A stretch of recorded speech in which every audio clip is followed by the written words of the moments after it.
Eu quero falar do campo das demências, de um modo geral mesmo. Uhum. Como que se faz o diagnóstico da demência? Esse diagnóstico, ele é 100% clínico ou existem algumas situações em que eu vou precisar de neuroimagem? Tá. O diagnóstico, ele é clínico, ele precisa ser clínico, independente, né? O paciente normalmente passa em um neurologista, que é quem vai avaliar se precisa algum exame de imagem, se é necessário fazer a avaliação de algum biomarcador, coisas nesse sentido. Sim. Que já existe e tem uma progressão boa aí no campo das demências, essas questões de biomarcadores, mas isso é lá no campo da medicina, né?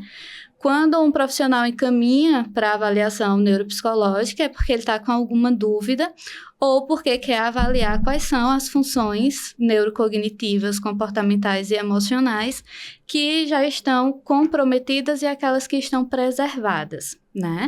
E existem casos específicos que o paciente, por exemplo, não pode, não consegue fazer um exame de neuroimagem, como uma ressonância magnética, e aí a avaliação neuropsicológica ela é extremamente importante para fazer essa avaliação das funções neurocognitivas, emocionais e comportamentais do paciente e ajudar a guiar nesse processo do diagnóstico.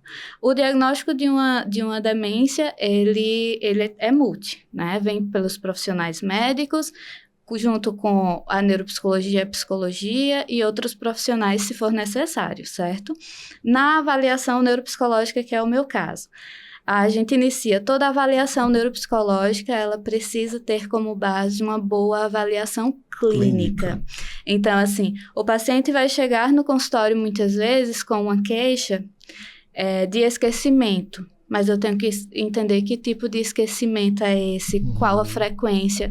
Esse esquecimento é atual, esse esquecimento iniciou há quanto tempo. E muitas vezes a gente vai colher essas informações com o paciente junto com o familiar ou em separado mesmo, né? Faz um momento de avaliação com o paciente, se o paciente tiver o prejuízo, mas tiver com suas funções ainda preservadas, tiver uma autonomia preservada, e tem outro momento com o familiar ali para entender outras demandas ou até confirmar demandas trazidas. Partindo do pressuposto que eu já fiz uma boa avaliação clínica, né? Conheço toda a história de vida do meu paciente, desde a infância até aquele momento que ele chega para mim.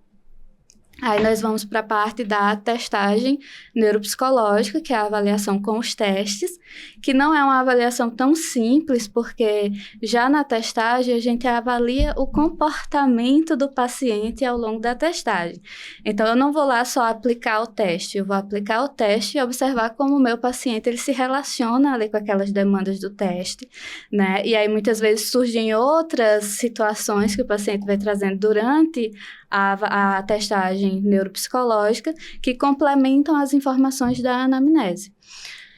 Fazendo essa parte da testagem neuropsicológica e observação do comportamento, aí nós vamos para a parte de correção, avaliação dos dados, comparação com pessoas da mesma idade e escolaridade, que é o que a gente fala de uma avaliação ideográfica, e a avaliação do paciente com o próprio paciente, com a história de vida dele, que é o que a gente fala de uma avaliação nomotética, né? Então, aí a partir disso, a gente constrói o laudo neuropsicológico, né, que vão com todas as informações relevantes para o caso, junto com todos os resultados dos testes e o que significa, e a gente dá o direcionamento em relação ao perfil neurocognitivo, emocional e comportamental.